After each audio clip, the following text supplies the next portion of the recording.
For advertisement, call 8125893028. Our Gmail maxtvtelugu@gmail.com.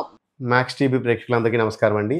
ఈరోజు మీకు ఒక పేద బ్రాహ్మణుడు అంటే యాచకం చేసుకుని బతికే ఒక బ్రాహ్మణుడు యొక్క కథ చెప్తాను వినండి. ఒక బ్రాహ్మణుడు ఒక ఊరిలో ఉండేవాడు. అతడు వేద పండితుడు ఉండి కూడా చాలా దరిద్రం అనుభవిస్తూ బాధపడుతూ ఉండేవాడు. అతడు నిత్యం కూడా భిక్షాటన చేస్తే జీవిస్తూ ఉండేవాడు. అతడు రోజు భిక్షాటన చేయకపోతే అతని యొక్క ఇల్లు గడిచేది కాదు. అలా అతను రోజు భిక్షాటన చేస్తూ ఆ వచ్చిన ధనంతో జీవిస్తూ ఉండేవాడు. అలా జీవిస్తూ ఉండగా ఆ బ్రాహ్మణుడు ఒకరోజు సంతలోకి వెళ్ళి భిక్షాటన చేస్తుంటే అదే సంతలోకి అర్జునుడు ఆ సంతలోకి ఒక గుర్రంపై వెళ్తుండగా ఆ పేద బ్రాహ్మణుడు చూసి, అయ్యో ఇతను ఒక బ్రాహ్మణుడే, యాచకం అంటే భిక్షాటన చేస్తూ జీవిస్తున్నాడే, పాపం ఇన్ని కష్టాలు పడుతున్నాడు కదా అని చెప్పేసి అతడికి ఇన్ని నాణ్యాలని, బంగారు నాణ్యాలని ఒక సంచి నిండా నింపి, ఏమయ్యా బ్రాహ్మణ, నీవు ఇప్పటి నుంచి కష్టాలు పడవలసిన అవసరం లేదు, ఇవి తీసుకో అని చెప్పేసి అర్జునుడు ఇచ్చాడు. అది తీసుకొని ఆ బ్రాహ్మణుడు, ఆహా ఈ రోజు నుంచి నా కష్టాలన్నీ తొలగిపోయాయి, నాకు ఇంకా బాధలే లేవు అని చెప్పేసి ఒక సంచిలో నింపుకొని ఇంటికి వెళ్తా ఉన్నాడు.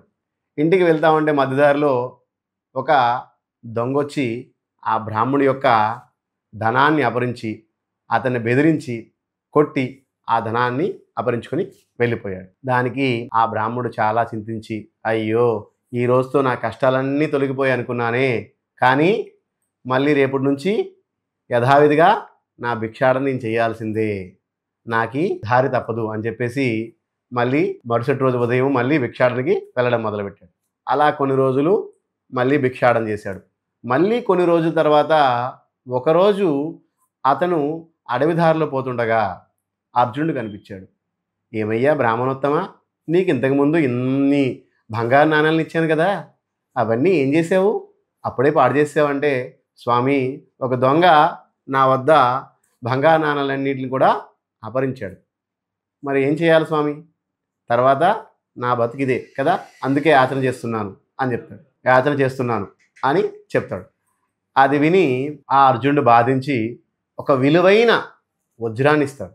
విలువైన వజ్రాన్ని ఇస్తే ఆ బ్రాహ్మణుడు, ఆహా ఈ విలువైన వజ్రాన్ని రేపు నేను ఎక్కడైనా అమ్ముకొని నాకు కావలసిన అన్నిటినీ కొనుగోలు చేయవచ్చు, ఆహా ఈ రోజుతో నా కష్టాలన్నీ తొలగిపోయాయి అనుకొని ఆ వజ్రాన్ని తీసుకొని ఎవ్వరికీ కనిపించకుండా ఇంట్లో వెళ్ళి ఇంట్లో ఒక మూలలో ఎప్పుడు వాడని ఒక కుండలో పెట్టి హాయిగా నిద్రించాడు. పొద్దున్న లెగిసి ఆ వజ్రాన్ని అమ్మాలనుకొని ఆ వజ్రం ఎతగ్గా ఆ వజ్రం ఉండదు, కుండ ఉండదు. ఏమైందని చూడగా ఆ బ్రాహ్మణు యొక్క భార్య ఆ రోజు అదే కుండ తీసుకొని నదికి వెళ్ళి నీళ్ళు తీసుకురావడానికి వెళ్ళింది.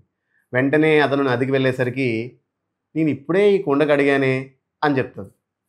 కుండలో వజ్రం ఉండదు.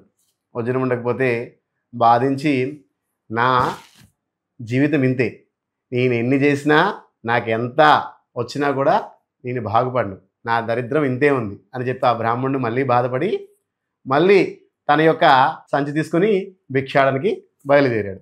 అలా భిక్షాటన చేస్తూ జీవనం సాగించాడు. అలా కొన్ని రోజులు గడిచిన తర్వాత అతను భిక్షాటన చేస్తుండగా అదే రోజు అర్జునుడితో పాటుగా ఈరోజు శ్రీకృష్ణుడు కూడా వచ్చాడు. శ్రీకృష్ణుడు వచ్చి వాళ్ళిద్దరు వెళ్తుండగా ఆ బ్రాహ్మణుడు కనిపించాడు. అప్పుడు అర్జునుడు శ్రీకృష్ణుడితో అన్నాడంట, ఈ ఆచోడికి నేను 2 సార్లు ధర్మం చేశాను, కానీ వీడి దరిద్రం బాగలేదు, వీడికి ఎంత ధర్మం చేసినా కూడా వీడి దరిద్రం పోదు, కాబట్టి వీడి దరిద్రం పోగొట్టాలంటే మన వల్ల కాదు, ఈ పూర్వజనంలో ఎన్ని తప్పులు చేశాడేమో, అందుకే వీడికి దరిద్రం ఇలానే ఉంది, కాబట్టి వీడి దరిద్రం పోదు, మనం ఏం చేయలేము శ్రీకృష్ణ అంటాడంట. అయితే కృష్ణుడు అంటాడంట, అర్జున చూడు నువ్వు చూస్తుండే ఉండని చెప్పేసి ఈసారి శ్రీకృష్ణుడు ఒక్క బంగారు నాణ్యాన్ని అతనికి ఇస్తాడంట.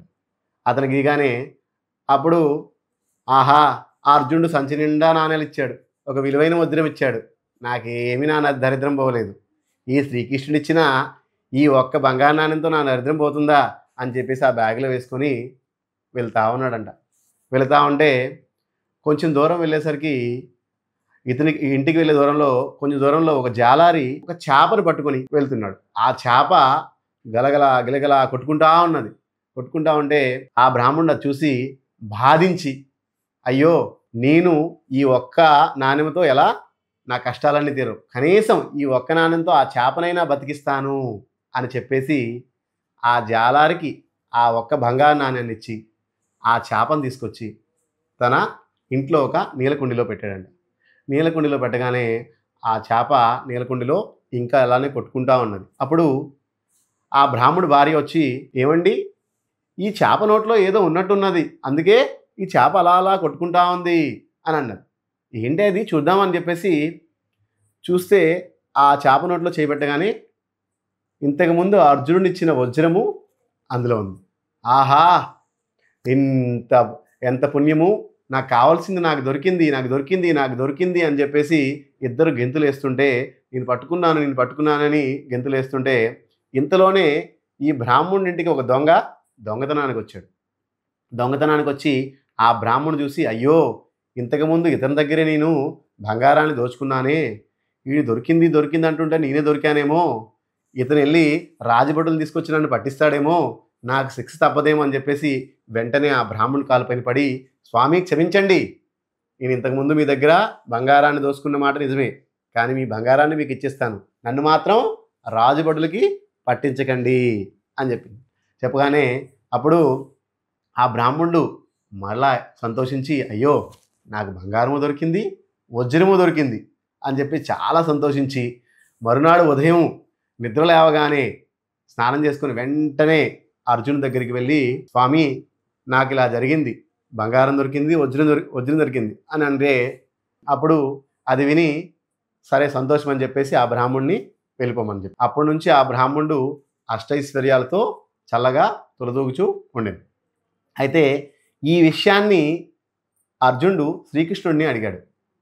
స్వామి, నేనేమో ఇన్ని బంగారు నాణాలు ఇచ్చాను, ఒక విలువైన వజ్రం ఇచ్చాను, కానీ వాడి జీవితంలో ఎటువంటి మార్పు రాలేదు, కానీ నువ్వు మాత్రం ఒక చిన్న బంగారు నాణ్యాన్ని ఇచ్చావు, కానీ వాడి జీవితం ఇంతగా మారిపోయింది ఏంటి అని అంటే, అప్పుడు శ్రీకృష్ణుడు అంటాడంట, ఒక జీవిని కష్టాల్లో ఉన్నప్పుడు కానీ, ప్రాణహాని ఉన్నప్పుడు కానీ, లేకపోతే బాధలో ఉన్నప్పుడు కానీ, ఇంకెవరైనా ఎటువంటి ఆపదలు ఉన్నప్పుడు కానీ మనం కాపాడితే అది దేవుడు చేసే పనితో సమానంగా అవుతుంది.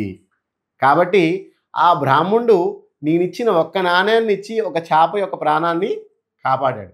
కాబట్టి నేను చేసిన పనిని అతను చేశాడు.